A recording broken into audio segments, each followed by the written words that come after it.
Free online crash course Sushruta Samhita part 19। दोस्तों, इसमें हम कर्ण रोग, नासागत रोग, मुख रोग के बारे में पढ़ेंगे। तो कर्ण रोग कितने होते हैं? 28 आचार्य सुश्रुत के अकॉर्डिंग। एंड आचार्य चरक ने 4 कर्ण रोग माने हैं। VPKS वात, पित्त, कफ एंड सन्निपातज। आचार्य वाग्भट ने 25 माने हैं। षाडंगधर ने 18 कर्ण रोग माने हैं। माधव ने और योग रत्नाकर ने, भाव प्रकाश ने 28 माने हैं, जितने सुश्रुत ने माने हैं। तो इनमें से मैं आपको कुछ मेन बता देती हूँ। जो कर्ण विधृति होती है वो 2 तरह की होती है, दोषज एंड शतज। कर्ण अर्श 4 तरह का, VPKS। कर्ण शोफ भी 4 तरह का होता है, VPKS। कर्ण अर्बुद 7 होते हैं, ठीक है, VPKRS। इसके अलावा 2 और है, मांसज एंड मेदज। तो टोटल कर्ण अर्बुद है 7। शोफ एंड अर्श है 4 एंड विधृति है 2। कर्ण शूल वात दोष इसमें दूसरे दोषों से आवृत हो जाता है। कर्णशूल। कर्ण नाद वातज है। कर्ण श्वेड वातज है। एंड कर्ण कंडू, जहाँ कंडू आ गया वो कफज दोष वहाँ ज़रूर होता है। तो कर्ण कंडू कफज है। कर्ण श्राव, कर्ण बाधिर्य वातज एंड वात कफज। कृमि कर्ण, पूतिकर्ण, कर्ण प्रतिना, कर्ण गूथ, ठीक है, इसको हम कर्ण वर्च भी बोलते हैं। एंड कर्ण पाक, पाक मतलब ये पित्तज है, ठीक है। तो ये कुछ मेन कर्ण रोग हैं जो मैंने आपको बताए। एंड नासागत रोग कितने हैं? नासागत रोग है 31, ठीक है, जो आचार्य सुश्रुत ने बताए हैं। आचार्य वाग्भट एंड षाडंगधर ने 18 बताए हैं। भाव प्रकाश ने 34 बताए हैं। एंड इसमें से आप देखिए, नासा अर्श जो है 4 तरह का है। मैं आपको इसमें मेन कुछ ब्रीफ बता रही हूँ, लेकिन इसका डिटेल में हम जब मेन कोर्स स्टार्ट करेंगे उसमें हम सारा कुछ पढ़ेंगे। नासा अर्श है 4 तरह का। नासा शोफ 4 तरह का। नासा अर्बुद भी 7 है। कर्ण अर्बुद भी मैंने आपको बताया 7 प्रकार का होता है। इसके अलावा VPKRS प्रतिशय, VPKRS मतलब प्रतिशय 5 तरह का होता है। वातज, पित्तज, कफज, रक्तज एंड सन्निपातज। नासा अर्श 4, नासा शोफ 4, कर्ण अर्श 4, कर्ण शोफ 4 एंड कर्ण अर्बुद 7। नासा अर्बुद भी 7 प्रतिशय है 5 तरह के, ठीक है। एंड इसके अलावा है पीनस, पूतिनसे, नासापाक, ठीक है। तो आगे बढ़ते हैं मुख रोग की तरफ। मुख रोग आचार्य सुश्रुत ने 65 बताए हैं, ठीक है। एंड माधव ने भी 65 बताए हैं। भोज ने भी 65 बताए हैं। और इसके अलावा योग रत्नाकर ने 67 बताए हैं। षाडंगधर ने मुख रोग 74 बताए हैं। वाग्भट ने 75 बताए हैं।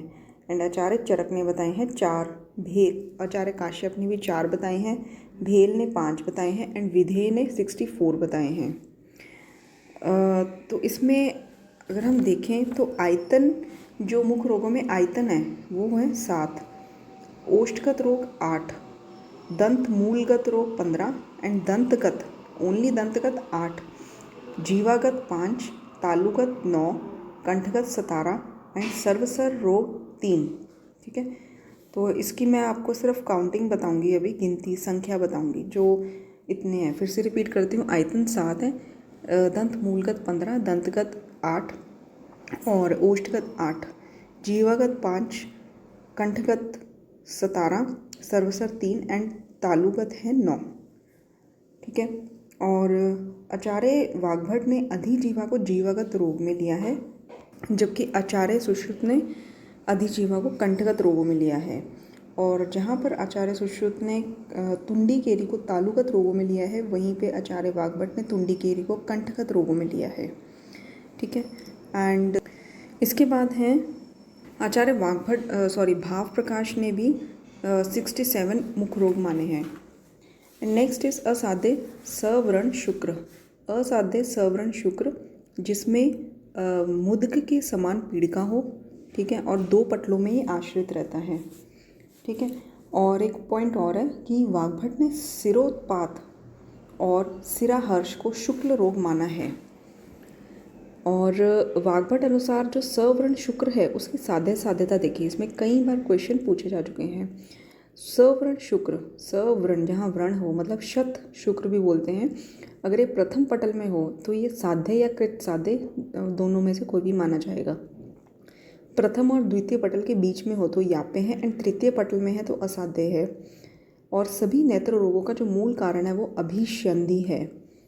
और इसके अलावा है कि जो सशोफपाक लक्षण जो होते हैं, सशोफपाक जो सन्निपातज हमने पढ़ा था, उसमें उसके लक्षण क्या है? पक्व उदंबर के समान मुँह, स्रवेत, अश्रु, उष्ण, शीतांबु। ठीक है, उसमें से मतलब कि डिस्चार्ज होता है। ठीक है, और उष्ण शीत अंबु के समान डिस्चार्ज होता है। वात पर्याय, ये वायु, इस वात पर्याय में क्या होता है? ये अक्षी रोग है। इसमें जो वायु है वो वर्तम और पक्षम में घूमती है, लेकिन अगर हम श्लोका में जाके देखें तो उसमें वायु अक्षी और भ्रू में घूमती है, ऐसा बताया है। अन्यतोवाद, अन्यतोवाद वायु जो होती है मन्या, हनु आदि मतलब जॉ साइड में, नेक में, इसमें कुपित होकर नेत्रों में पीड़ा उत्पन्न करती है। ठीक है, नेत्रों को हमने भ्रूवी और लोचन भी कहा है इसमें, कि भ्रू वायु मन्या और हनु आदि में कुपित होकर भ्रूवी और लोचन में पीड़ा उत्पन्न करती है। सिरोत्पात से सिरा हर्ष होता है, अगर सिरोत्पात वाली कंडीशन को इग्नोर करें तो सिरा हर्ष होता है। और अभिसंधि से अधिमंत की उत्पत्ति होती है। अदरवाइज अभिसंधि से अभी हमने पढ़ा सर्प नेत्र रोग की भी उत्पत्ति होती है। वाग्भट अनुसार जो प्रथम और द्वितीय पटलगत दोष होते हैं उसको क्या बोलते हैं? तिमिर संज्ञा दी गई है। तृतीय पटलगत दोष कांच संज्ञा, एंड चतुर्थ पटलगत दोष लिंग नाश संज्ञा।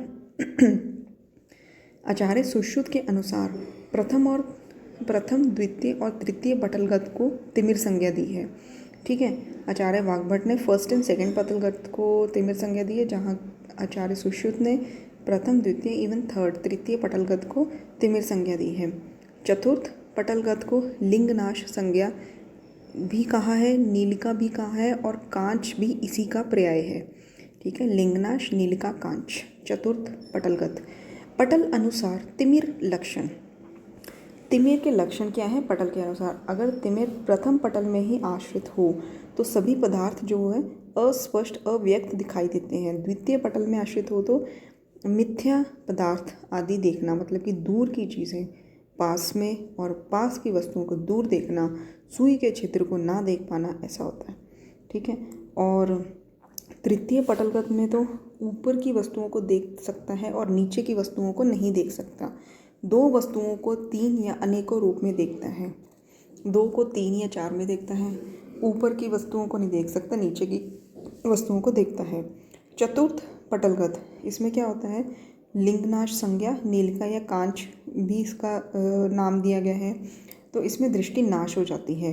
केवल जो बहुत ही ज़्यादा प्रकाशमान चीज़ें होती हैं, जैसे बहुत ज़्यादा ब्राइट, जैसे चंद्रमा, सूर्य, अग्नि आदि प्रकाशमान वस्तुओं को ही देख पाता है और कुछ नहीं देखता। ठीक है, तो प्रथम में अव्यक्त देखता है, द्वितीय में मिथ्या पदार्थ की दूर की चीज़ें, पास पास की चीज़ें दूर, तृतीय में ऊपर की वस्तुओं को देख सकता है, नीचे की वस्तु को नहीं देख सकता। एक वस्तु को दो या तीन, एक उंगली दिखाओ तो तीन नजर आएंगी। और चतुर्थ पटल में दृष्टि नाश हो जाती है, बस बहुत ही ज़्यादा प्रकाशमान चीज़ें, सूर्य, अग्नि, चंद्रमा वगैरह दिखाई देते हैं। दोष अनुसार तिमिर के लक्षण, पहले हमने पटल अनुसार तिमिर के लक्षण देखे थे, अब दोष अनुसार तिमिर के लक्षण क्या है? जैसे कि वातिक में अगर तिमिर में वात दोष इन्वॉल्व है तो भ्रमंती सपश्यति, मतलब प्रत्येक वस्तु को घूमती हुई नजर आती है। और पैतिक अगर है तो जुगनू, जैसे खगोत इसमें लिखा है तो जुगनू जैसी चमकती हुई वस्तुएं नज़र आती हैं।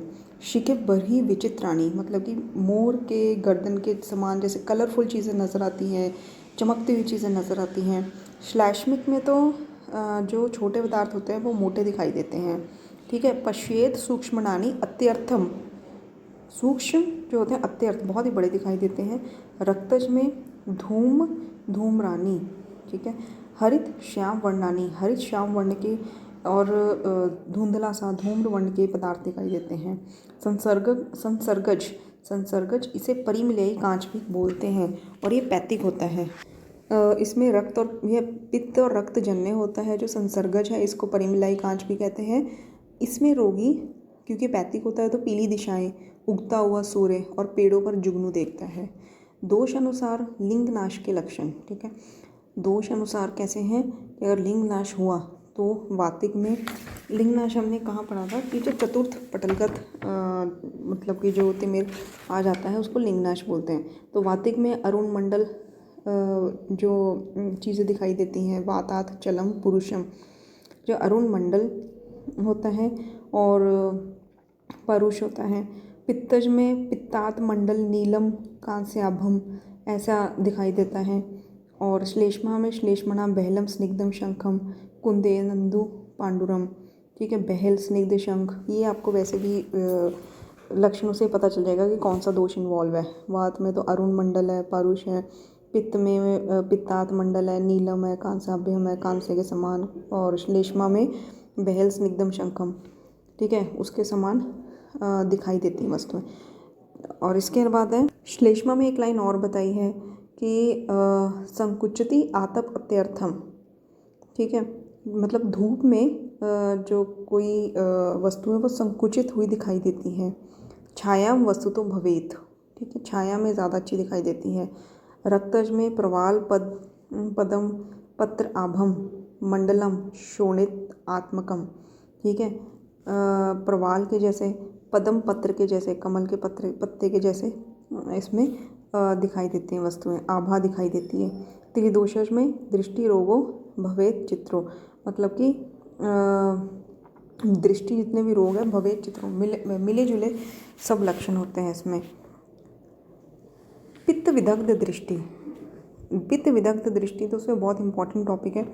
पित्त विदग्ध दृष्टि में क्या होता है, तृतीय पटलगत दोष के कारण, मतलब कि पित्तज विदग्ध दृष्टि जो होती है उसका ये लक्षण होता है कि ये दिन में देख सकता है दिवांधे, और दिवा अंधे होता है, दिन में नहीं देख सकता और केवल रात्रि में ही देख पाता है। और तृतीय पटलगत दोष होते हैं, दोषों के कारण होता है ये, ठीक है, इसमें तृतीय पटल इन्वॉल्व होता है। और श्लेष्म विदग्ध दृष्टि तीनों पटलों में ही दोष के आश्रित होने का कारण होता है ये श्लेष्म विदग्ध, ठीक है। पित्त विदग्ध, तृतीय एंड श्लेष्म विदग्ध दृष्टि तीनों पटलों में दोषों के आश्रित होने के कारण ऐसा होता है। और कफ के अल्प भाव के कारण दिन में तो देखता है, उल्टा है, मगर रात्रि को नहीं देख पाता, नक्तांधे होता है। पित्तज में दिवांधे, श्लेष्म में नक्तांधे, याद रखिए। हर्स्व जाड़े, हर्स्व जाड़े ये है दिन में कष्ट से देखता है और सभी रूपों को छोटा देखता है। और इसके बाद है कि नकुलांधे, दिन में विचित्र रूप देखता है और रात्रि को देख नहीं पाता। धूमदर्शी का भी अन्य नाम हुतभुग ध्वजदर्शी भी है, ध्वजदर्शी, धूमदर्शी, ठीक है। और वाग्भट ने इसे धूमर भी कहा है, ठीक है। एंड और कौन सी कंडीशंस में सिरा मोक्षण मतलब वेधन जो है वो वर्जित है, ये है अम्ल्याधूषित में, शुक्तिका में, पित्त और श्लेष्म विदग्ध दृष्टि में, राग प्राप्त तिमिर में सिरा मोक्षण यानी कि वेदन करना वर्जित है। और सम्यक लिखित वर्तम का लक्षण क्या होता है, नख निबम, ठीक है। लगन चिकित्सा, लगन की चिकित्सा क्या होती है, भेदन होता है, शार कर्म होता है और अग्नि कर्म होता है, इट्स इम्पॉर्टेंट। पक्षम कोप की चिकित्सा कैसे होती है, पक्षम कोप ये वर्तमगत रोग में आपने पढ़ा था, और इसमें चिकित्सा होती है छेदन, और ये याप्य होता है, ठीक है।